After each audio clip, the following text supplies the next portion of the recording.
Support for Our Town, North Kingstown comes from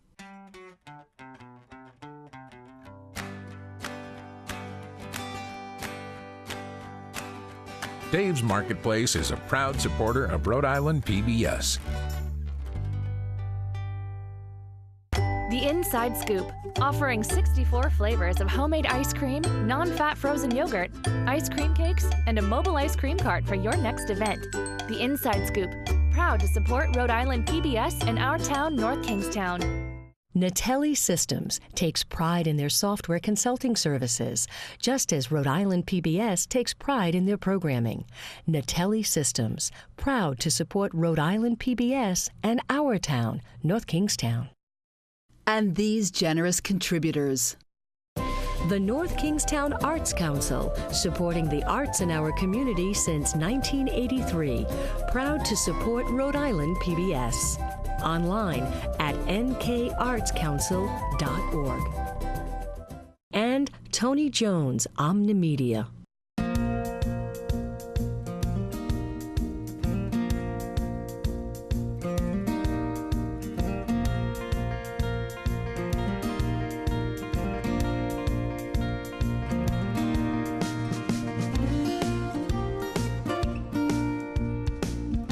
North Kingstown, claiming 30 miles of coastline from Warwick to Narragansett, is chock full of history.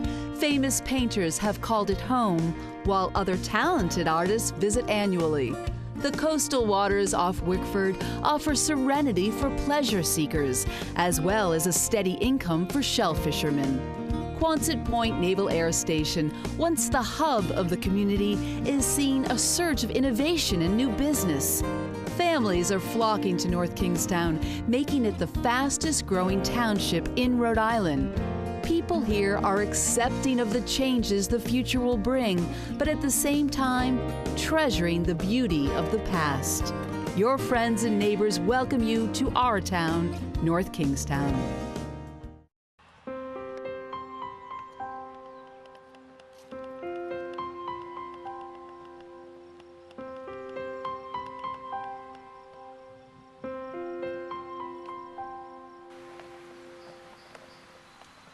I'd like to welcome you to this absolutely wonderful site.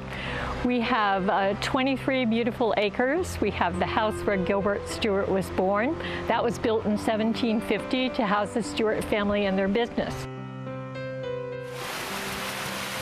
So behind me you see the water wheel.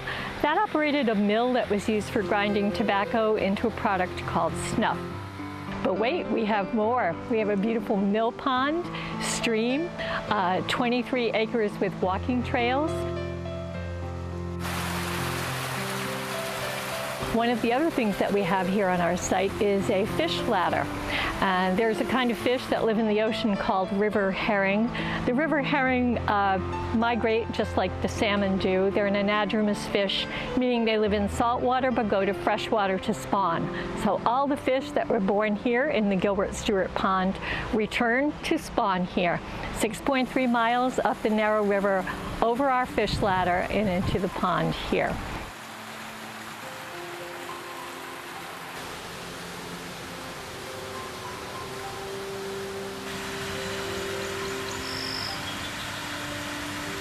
We have a beautiful new Welcome Center which was completed last year, and in the Welcome Center we have a gallery space, beautiful state-of-the-art gallery, and of course there are Gilbert Stuart paintings by his daughter Jane Stuart, as well as many more.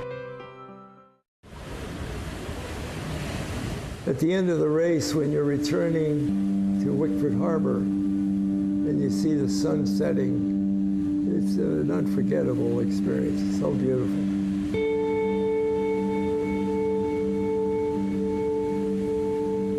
You know, a lot of people over the years, they say, oh, sailing. It's like watching grass grow. Well, that's not the case. You're constantly attentive to the changes in wind direction and velocity. Sail adjustment to get the proper airfoil for the maximum speed. All of the things play on your mind, and you hope that you will digest all of this to respond properly and make things better along the way, both mentally and physically. Great exercise.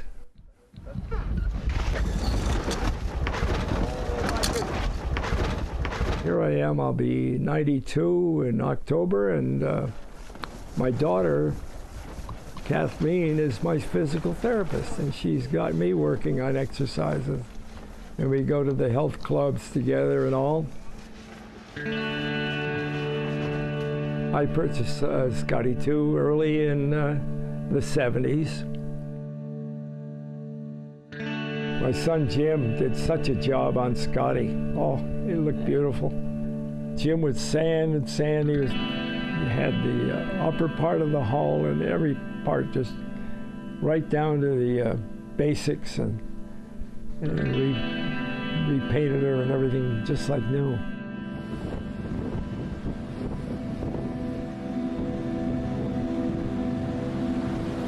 There were so many boats being pulled out as the hurricane approached, and I thought next door at Pleasant Street Wharf that they'd be overloaded.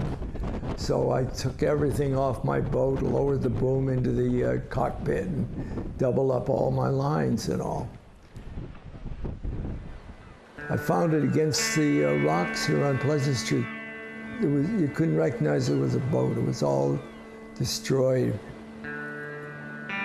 I look back upon over 40 years of ownership.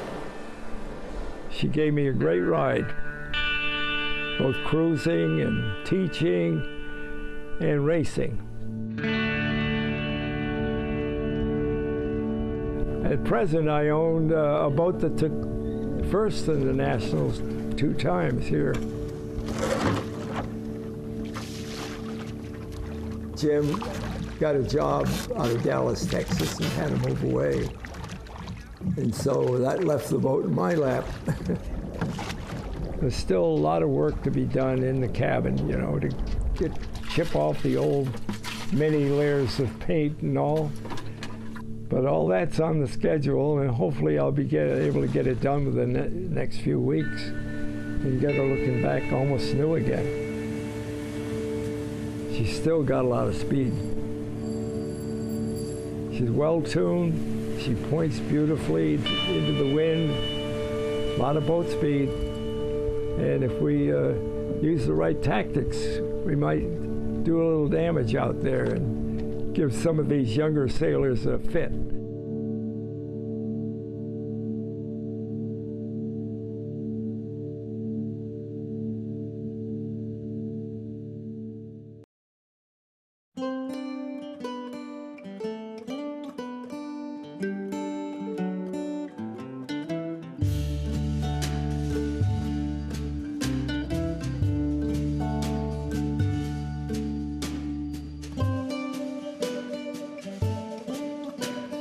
Our library, I think, is one of the best libraries in the state.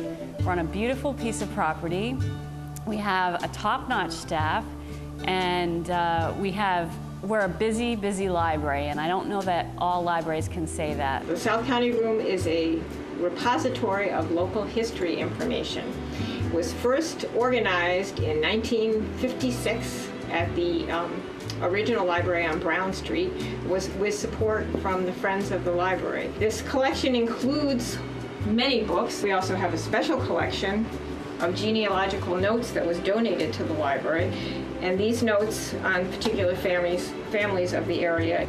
The collection includes yearbooks from the North Kingstown High School and a couple of the middle schools. We also have an extensive collection of local postcards and local photographs. We have a special collection of miniature books. People come from far and wide to use this room, to use the resources. Individuals come from out of the state, out of the country to research their family histories. And we also get a lot of people who just like to look at old stuff. I have always wanted to work at this library, and I've always wanted to be a librarian. Proof, when I was 7, I drew myself working in this library. If you need a book recommendation, I'm your girl.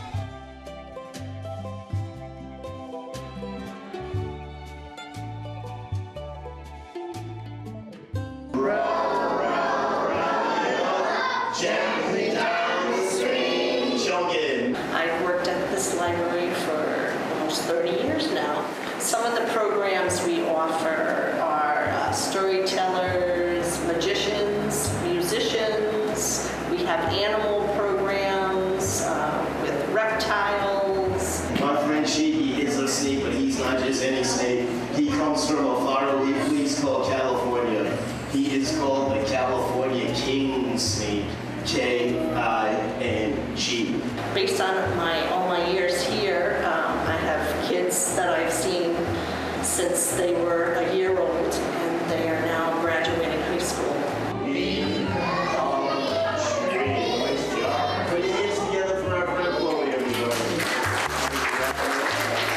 Outside in the summer, we have our music performances.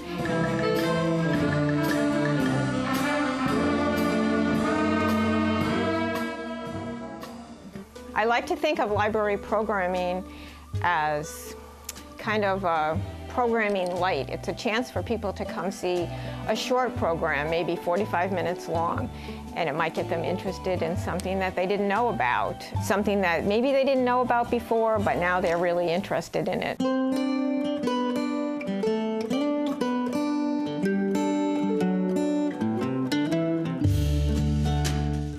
It's a labor of love. I mean, we love doing what we do. Every loaf is kneaded by hand and shaped by hand. I like to call it American-style artisan bread. Great, thanks so much. Have a good weekend. When we opened, it was a little bit like, you know, we had to introduce Rhode Island to like a new, different concept of what a bakery is. We get wheat berries, and the wheat berry is the edible part of the wheat plant. Flour is made by grinding basically wheat seeds, wheat berries, into flour. We have a stone mill that we grind our fresh flour every day.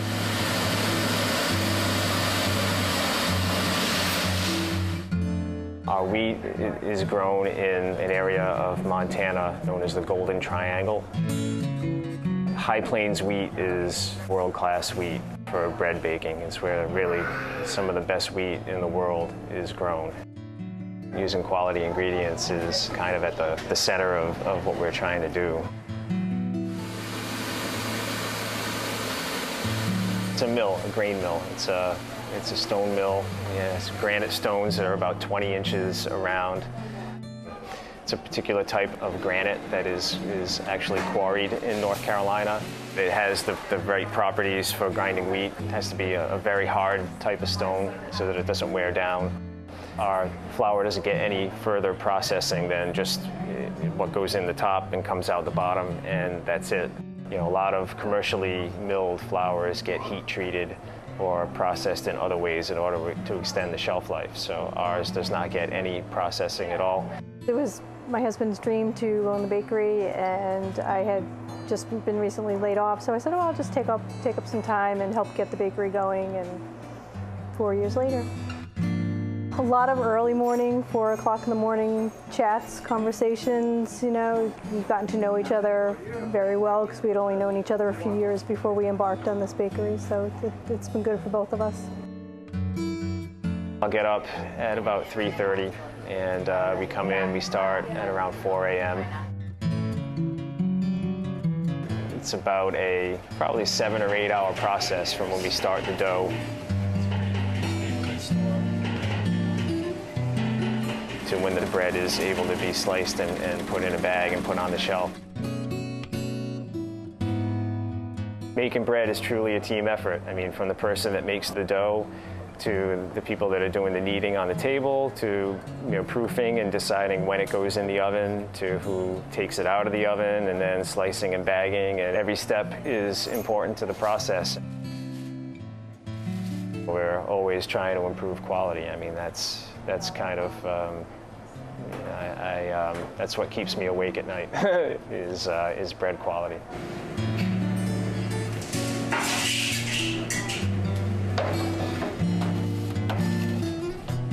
Over time, you get a feel just by the look, by the feel, by the color. But the temperature is definitely the foolproof way to know for sure. The thermometer doesn't lie. You got 5 shelves, they're all numbered, and sometimes you have things on the left side, things on the right side, things in the middle. The multi-timer has different numbered pins in different colors, and there's a system there. There's a lot of patience required in almost every step. You know, bread making is definitely a lot. It's not something that you can rush. It takes time. There are a few days where it gets to be a little much during the holidays. It's a lot of work that I'm like, okay, put me back in my cubicle. It would be a little easier, but it's great. We've met a lot of great people. Our employees are wonderful. A lot of our staff has been here a long time. We have a couple that have been here since we opened, and everyone seems to get along really well. It's called a Duchess press, and it's basically what it does is you weigh an amount of dough, whether it is for cookies or for, if you're making dinner rolls, hamburger buns, and you put it into the pan, flatten it out, and then it gets pressed so that you get an even amount. You figure out how much you want the end result to weigh, and you get 36 equal parts, so you just weigh that amount of dough.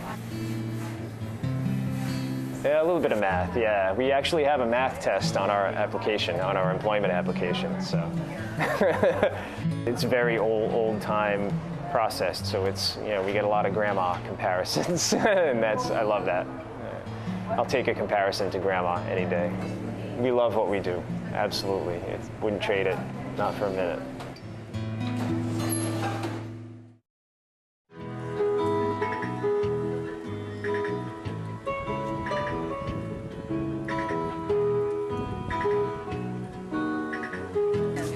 Strawberry Festival is one of our most looked forward to events in June at the castle. We've been having Strawberry Festival here for about 40 years. It's a yearly tradition. We have homemade shortcake, strawberries with freshly made whipped cream. We have all kinds of activities on the lawn for the kids, pony rides. Wow, look at you. We have animals visiting from Casey Farm that the children can visit with.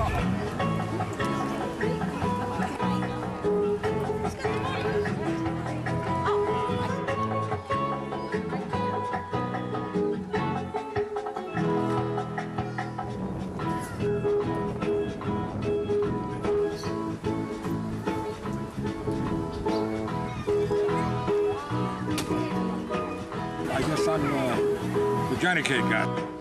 It's white cornmeal, and they grind it locally down here at the Kenyon grist mill. I want it to be about that consistency. And then I put them on the grill here just to dry them out and cook them a little bit.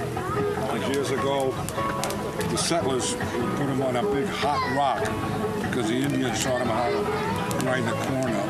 The settlers would dry them out like this, and they made them easy to carry. So years ago, they called them journey cakes. But as they got along and went to different people, the dialect being what it is, they've been shortened and changed to Johnny cakes. So that's what we got to do. For many people, especially if you were from a military family, growing up in North Kingstown meant that you spent a lot of time at Quonset Point. Certainly half the people in town who lived in town were attached to the base in one form or another, and probably more than that. Probably more because, there was a lot going on at Quonset at that time. So it required a lot of civilian help. The Quonset Point Naval Air Station was commissioned in 1941 and was a major facility throughout World War II on the front lines against German U-boats. Many British and Canadian pilots were trained here, and President Nixon received his basic training as a naval officer at Quonset Point. The base also gave its name to the familiar Quonset huts. Quonset, along with the adjacent Davisville, was, during its heyday, the largest workforce in Rhode Island. The Naval Construction Battalion, or Seabees, made their home in Davisville. My grandfather, Donald Kennedy, was one, a naval officer who was a pilot stationed aboard the aircraft carrier, the USS Lake Champlain. The Lake Champlain transported troops home from World War II and participated in the Korean War. Its greatest claim to fame, however, was its role as the prime recovery ship for the first manned space flight, the Mercury mission. On May 5, 1961, the U.S. launched its first astronaut, Alan Shepard, into space. When the capsule returned to Earth, the Lake Champlain and Officer Kennedy were there, ready to pluck the orbiter and Shepard from the sea. What he said, Alan Shepard said, was, "I'm so glad to be here. I'm so glad to be on the ground and everything's okay." And everybody felt that, and everybody felt that it was amazing that there we were, you know, there our husbands were out on that ship that picked him up. You just knew it was a historical thing. For the Kennedy family, like so many others in North Kingstown whose lives revolved around the facility, Quonset was more than just a military base. There was an officers' club for socializing, a swimming pool for family outings, the commissary and exchange for shopping, and a golf course, gym, and the yearly Naval Relief Carnival to look forward to. Once a year, they would have what they called a Dependence Day cruise on the carrier. The big problem is that you land on a carrier, and the carrier is not like landing on land. It's on the water, so it's in constant motion. Today, it serves Rhode Island as a successful business park with almost 200 companies and over 10,000 employees. Although changed, Quonset Point still remains an important part of our town, North Kingstown.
My name is Alvin J. Noss, Jr., and I was born in 1914 in Slocum.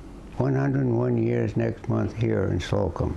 Always in Slocum, in the same house. That's right, in the same house. This piece is really the 100 years of history of Slocum through the eyes of Mr. Noss.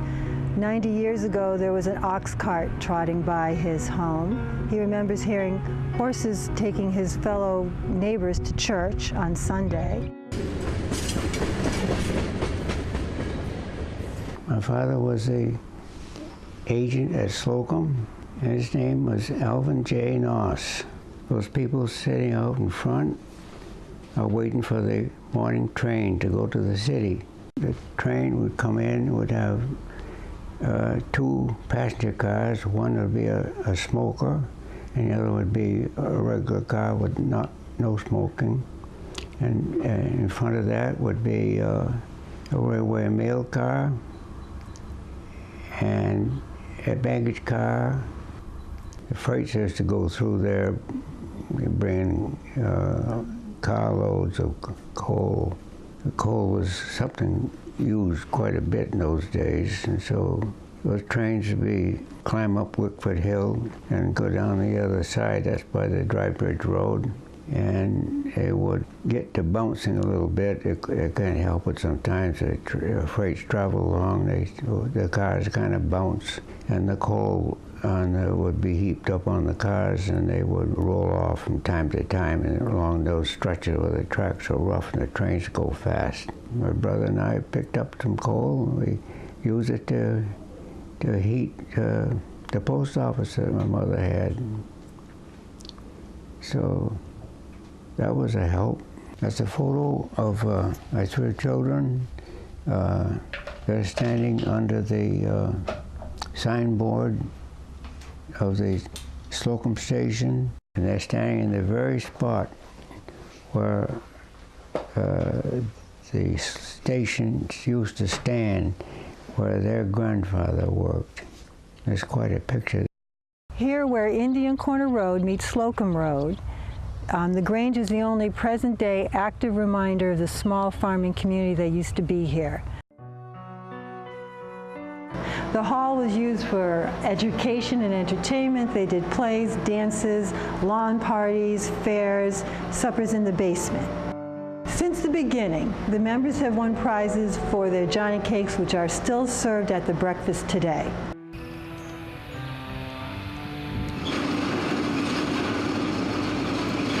The soils here in Slocum are some of the most highly productive in the state. We pick up what we call pig potatoes. They were small. They wouldn't pass for regular potatoes you find in the store. And so they were put into a bushel basket. We got 5 cents a basket. We get maybe make $1 a day. What would you do with your dollar? I really don't know. Maybe I went into a piggy bank, who knows? This unique plain soil in the plow is what created a farming community, why it will never be developed, and in a sense, why it is the village that was plowed under.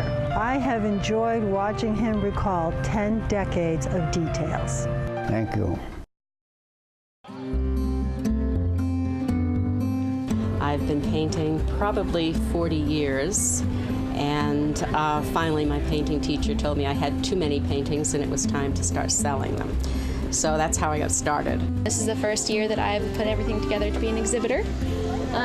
Lots of Rhode Island photography, some local beaches, some waves and seascapes, and some sailing and whatnot.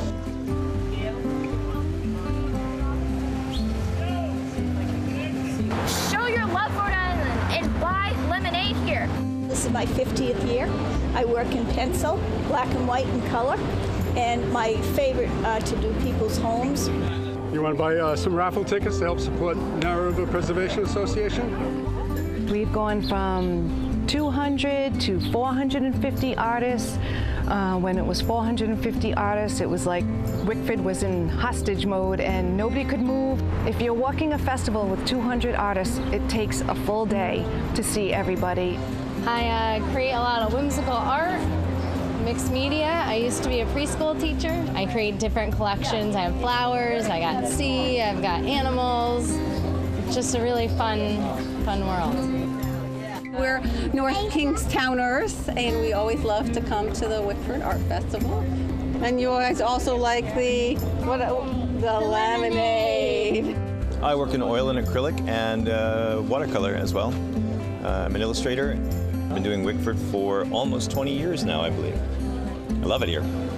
And the people are very nice. The neighbors are very, very hospitable.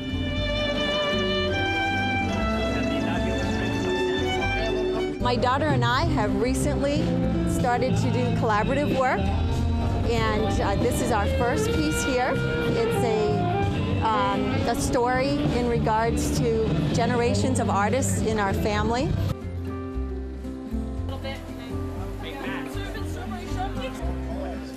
I love blowing glass, and I love making what I make, and trying to come up with something new every year for the show. It's a challenge. I started doing these as a child, kind of playing on the beach, and it's progressed from there. I basically go out and find things on the beach and put them together into something different. I'm not even a full-time artist. I do this in my spare time. It's my therapy. We're a volunteer-run event, so we have about probably between 30 and 50 volunteers. We're just kind of going around, relieving the artists, bringing water around. I love sculpting. What I really try to do is capture the person's inner kind of spirit, if I can. And that started with my granddaughter and I walking the town beach 2 years ago, picking up little pieces of stuff at the beach. Birds digest or ingest, they don't digest it, the plastics, and they die, you know, shortly after eating it. So this is a statement. It's all recycled stainless steel, and it's thinking about eating more plastic. And so the title of this piece is Last Meal ? I paint when I can't sleep, and I paint when I'm bored. Hey, there's my friend. We have a lot of friends around here.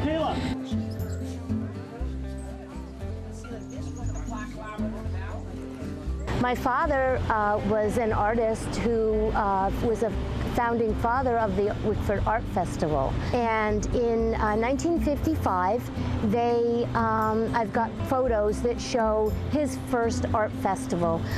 He just put paintings out on the street. He wanted very much for it to stay a fine art show.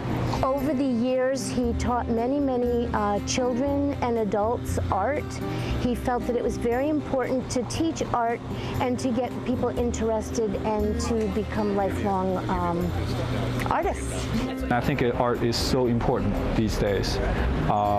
What makes us human, I believe, is our artistic imagination. Let's support the art to make our life so much better. In the name of humanity, come to Wickford. Most children walked to and from school each day. Recess was held in the schoolyard. Monkey bars in the back of the school were the center of attention. Some of the earliest kids to get educated in North Kingstown were kids who lived in Davisville. It was a pretty good sized one-room schoolhouse, though. It had one teacher to cover all 6 grades. We had Mrs. Saunders, and I had her for the 2 years, and she was a strict old-time teacher. Hit your hands with the rulers and stuff if you didn't write right, or if you were left-handed, and your basic reading, writing, and arithmetic, along with a little bit of geography thrown in there as well. And in fact, I remember those new crayons. I used to love that. First day of school with this little square box and the crayons with the flat side on the back of them. And I'd always organize them by color and the rainbow. We all identified as the red schoolhouse, but colored paint was expensive back then. Whitewash kind of a paint was the cheapest kind you could get. Usually they were made out of milk, a milk-based paint, and they would age to a light yellowish white, and that's what most public buildings were painted. I always loved school. That love for school and for learning took root at the Little Red Schoolhouse.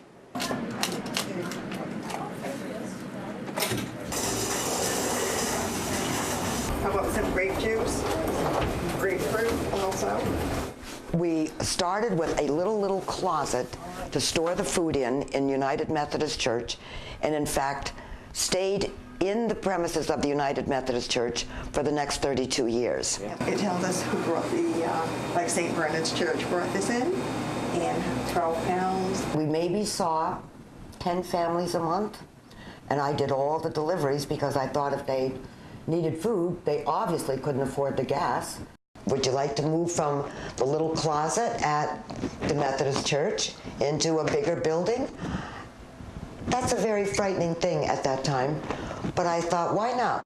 When we approached the town council, they indicated that the building had approximately $70,000 worth of repairs to do, and that if we wanted the building, that they would lease it to us for 5 years, and they would give us the first year the opportunity to bring the facility up to code, which was an enormous concern for us because we didn't have $70,000 to do the repairs. People in the community, companies stepped up and really came to our support. The septic system, the engineering, the installation were all installed for free. It was an unbelievable community effort, and with all that support, we were able to complete our project within a year. Pineapple chunks, applesauce. The location is important. Most of our clients live in this area. My eldest son is 11, my middle son is 8 years old, and my youngest daughter is 5. Of course, when you're in need, you feel as if you're going to humble yourself. And coming across North Kingstown Food Pantry, I never felt uncomfortable walking in. I never felt embarrassed. Holy Toledo.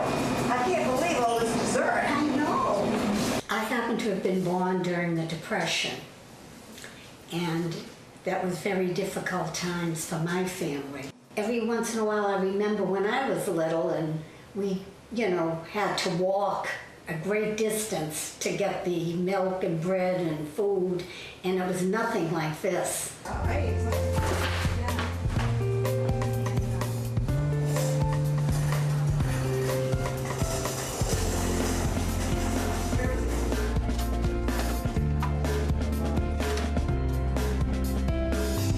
We had a lot of transition from the little red schoolhouse, and then we were able to get our way and apply for the Rhode Island Community Food Bank.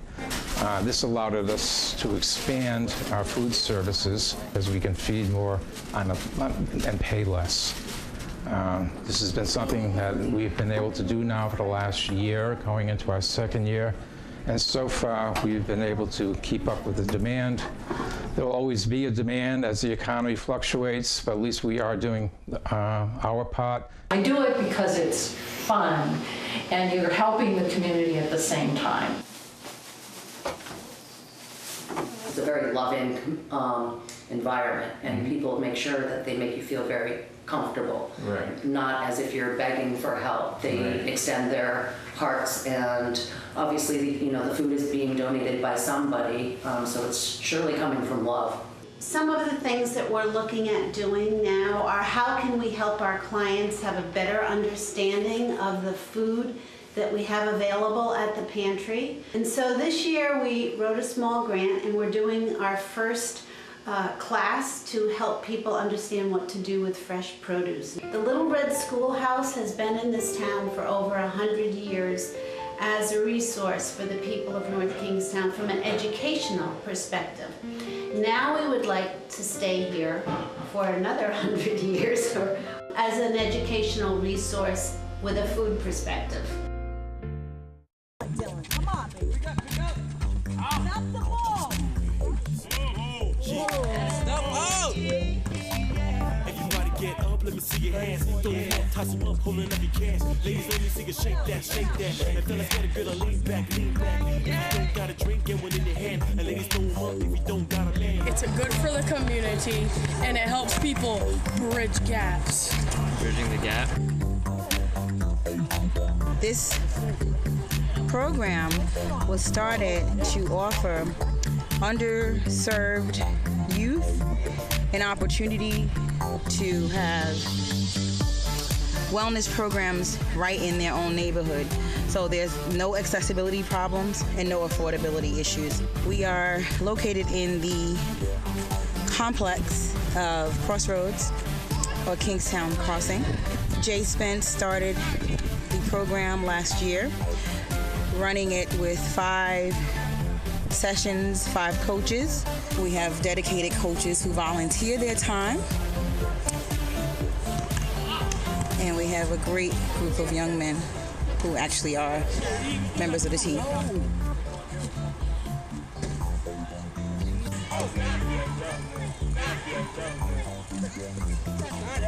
Good shot. Keep the kids staying out of trouble and stuff, positive behavior.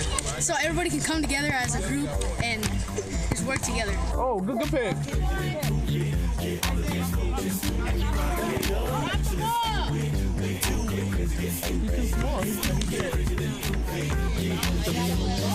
This man These guys were actively farming oysters and were oyster farmers and operated out of these locations. This place at that time was the largest employer in the village, employing people working in the packing houses, people working on the ships, even guards out guarding the oyster bed. So these places were critical to it. The 1930s were the end of the golden year for these industries. Of course, the Depression came along, and the luxury of eating raw oysters in a fancy restaurant in Boston or New York was one of the first things to go, obviously. But then came the 1-2 punch, I like to call it, that killed the industry right off completely. They are already struggling with the challenges of the economy, and then in the space of 1 year, 1938, a brutal hurricane.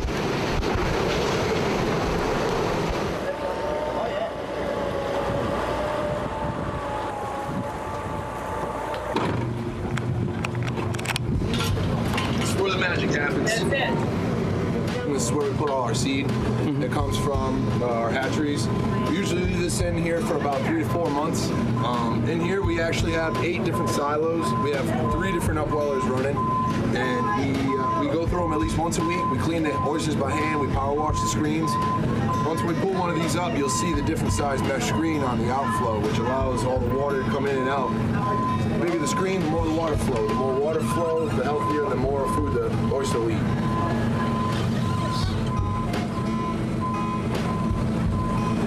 See, when we cleaned these last week, you can see the growth.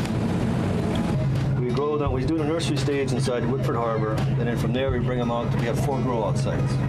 One right outside Whitford Harbor, one off of Wild Goose Point, another one off of Rome Point, another one just north of the bridge on the North Kingstown side. We have 15.5 acres.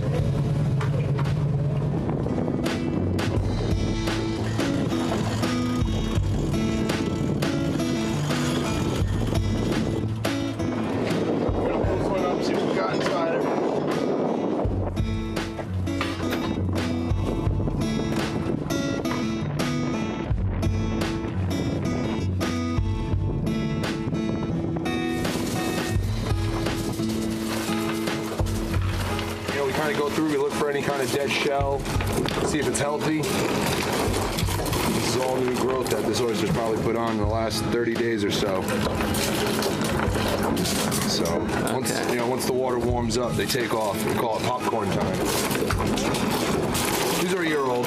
Probably ready. Winter, after winter. Yeah. Probably a change of seasons. You get to see it all out here. I mean, our office changes every day. It can be flat, calm, and hot to 6-footers and snowing, you know? So. I've done an office job. There's a reason I'm here. And every day, they hop on the boat. We feed them by hand and whatnot. During the winter times, we help them out because, the bay freezes over, so they can't really dig clams and stuff like that. So. In class, we all right. Tried growing oysters in all the funky ways. And then finally, he went with the rack and bag, like the cage system that we have here, and they actually started to grow. And I was like, all right. Rather than going looking for product all the time, if we can farm it, just go to work every day. So we formed a cooperative, and actually we sell stuff every week. And we came up with this idea to get a group of farms together, get one salesman, pour all our resources into selling our stuff right through there in one shop. One of the main things is when you're loading up your gear, you want to make sure all the oysters are flat inside this bag.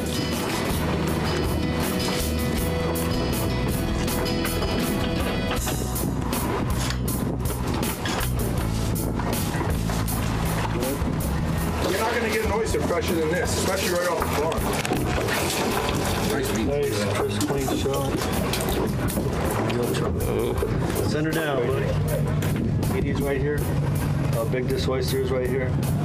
That right there is considered a Rome Point. And as we go down in size, these are the same year class oyster. These are what we consider a wild goose. Nice deep cup on them, but they're only like 2.5 inches, just short of 3 inches.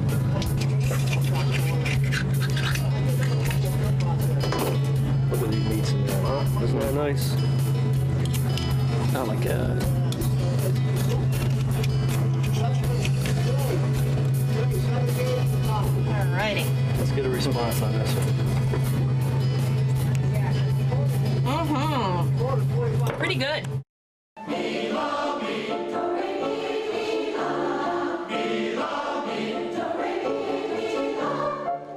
a small group that wanted to sing. So I had just graduated from college, you know, with a degree in voice, and they asked me if I would direct one year, and I said, sure. Well, there were a number of them that wanted to keep singing, and would I be interested in continuing? And I said, sure.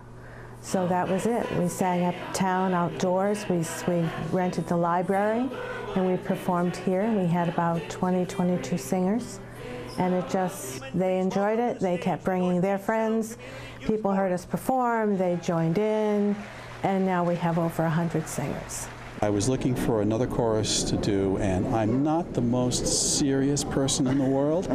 And because of that, I was looking for a group that was a lot of fun, but also took their music seriously and did a nice balance of different types of songs. Oh my gosh. I think the singers have a good time. When they come in, I think they can see that we're organized. We have music for them. We have a place to rehearse. They have a goal of performance. You know, maybe they sang in high school, maybe they sang in college, but then it was over. And so they realized this was a place that they could sing. And they don't have to have a degree in voice. They just have to want to sing and show up. I've been playing for 15 years for the North Kingstown Chorus. The group is a lot of fun, and we have a great amount of camaraderie and time with the rehearsals.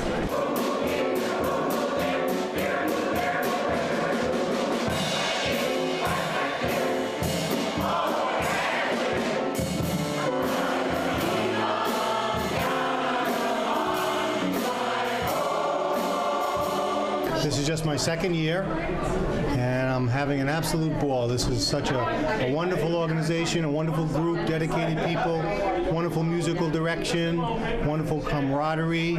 It's a real family, and that's why I'm here. I love to sing, but everybody else loves to sing as well, and it's just so much fun.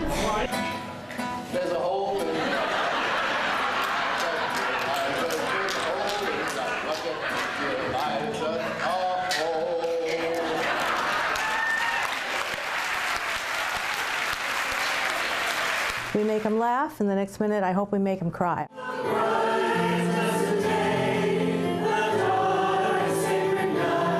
I will run into an adult that says, oh, I can't sing, I've never been able to sing. It's probably because they never had the opportunity to sing as a child.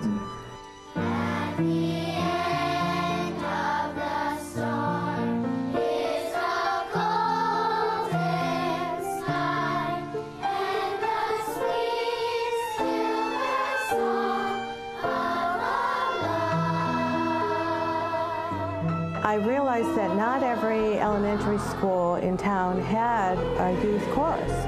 So we put it out there. It's a natural thing for children to sing, and it's very, very important that they start singing at a young age. Do you want to build a snowman? Come on, let's go and play. We are an entertainment. We are just plain an entertainment. I had a new person come to this past concert, and they said what a community it is, because it wasn't just the chorus standing up there and singing. We involved a dance company. We involved a band. We had specialty numbers.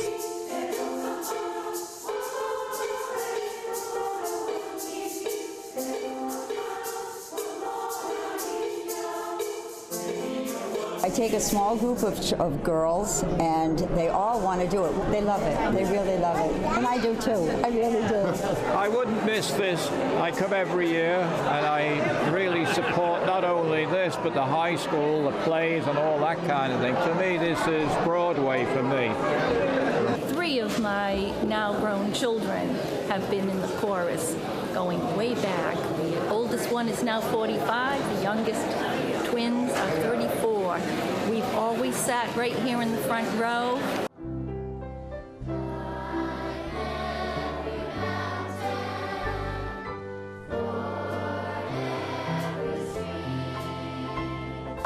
I just get the biggest kick of seeing people singing their little hearts out and enjoying their music.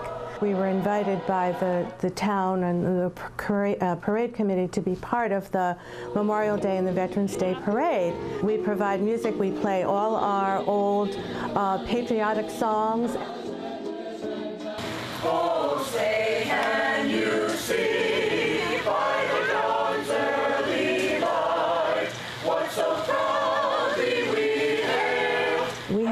to give scholarships for students continuing their education in music. I think now it's over $20,000 that we've given. We like to follow their careers because we like to think we've been part of helping them start their careers. Yes, I'm graduating high school this year. I'm going to Malloy College in Long Island, and I'm going to study music therapy. Wow.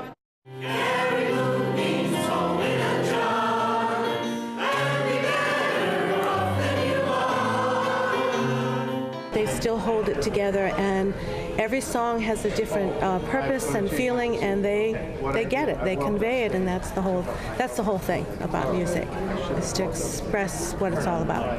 You can't see it, but when we finish a song, I give them, yes.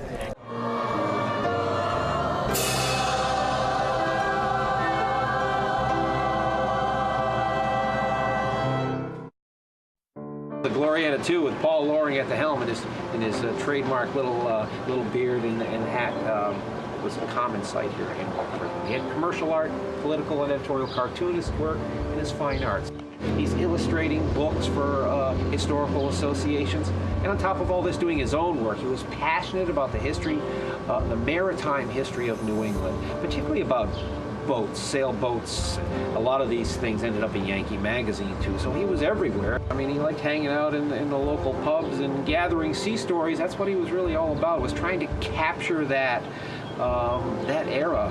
Developed his own little character called Dud Sinker, who was a combination character of a Maine lobsterman and a Rhode Island swamp Yankee quahogger, and had all of the qualities, the wonderful qualities of those two kind of characters. The art shanty was really no more than a glorified shack. Here's a guy who left an important legacy that deserves to be remembered. I grew up baking with my mom, but then my freshman year of high school, I got really into it, and I was baking all the time for all of our family events and all of my friends' birthdays. And so I wanted to do something that would help find a cure for cancer, because I've had loved ones who have fought the disease, and unfortunately it seems to be something that affects everyone today. So I found the American Cancer Society's website, and their motto is celebrate more birthdays. So that was a perfect match, because that's how I began baking so much in the first place. And then it just kind of turned into Cupcakes Against Cancer, and I've loved doing it since then. So.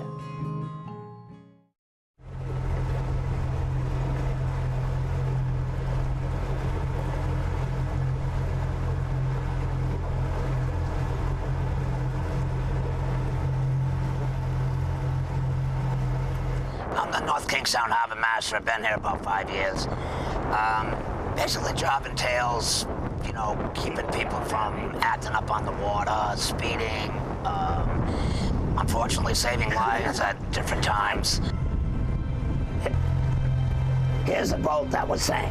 It's been underwater now for 5 years. It's going in the trash can in about 2 weeks.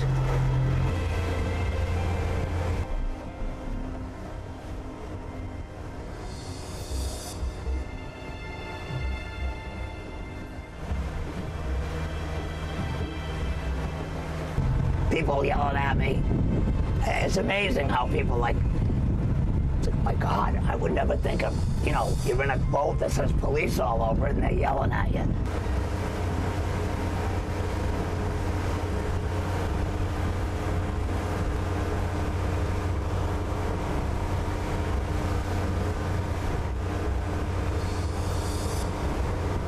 We have from Jamestown Bridge all the way down to the Warwick line. Probably runs about 34 miles one way. We have to do a tour of it twice a day. And we also cover the islands, Hope Island and Dutch Island.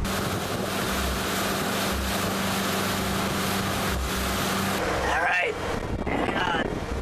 These are the things that new boaters have no idea of. We've had a few bang that one.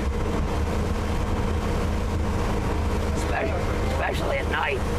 That'll put the fear of God in you about 2 o'clock in the morning. Whoa.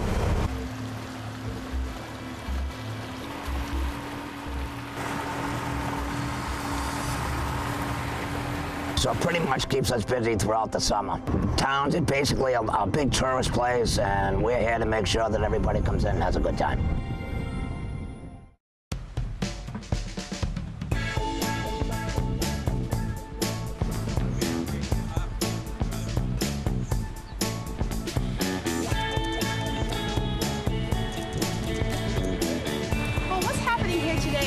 this weekend is an event we call Daffodil Days.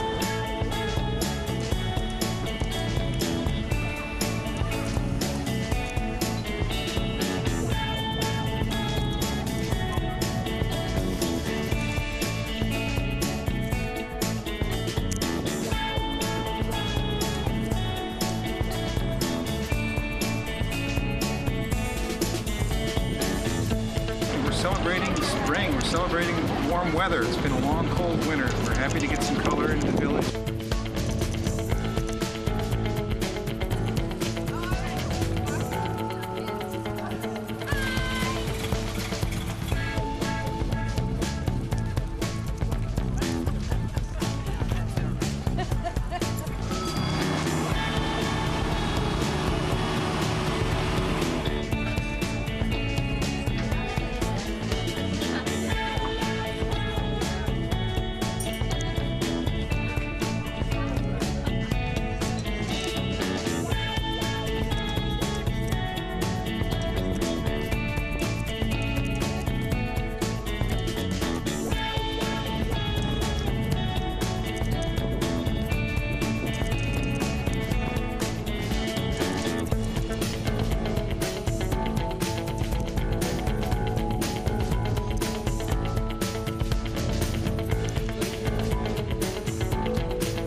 And that's Our Town, North Kingstown. A look at this cultural, coastal community through the eyes of its residents and friends. Your voice, your vision, Our Town.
Support for Our Town, North Kingstown comes from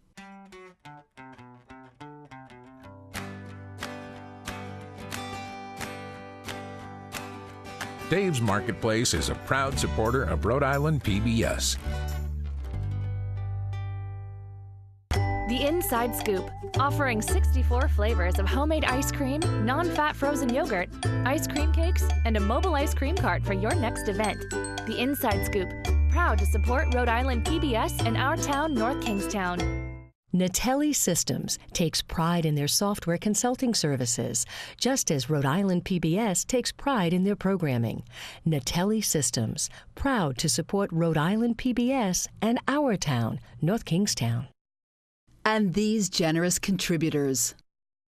The North Kingstown Arts Council, supporting the arts in our community since 1983. Proud to support Rhode Island PBS.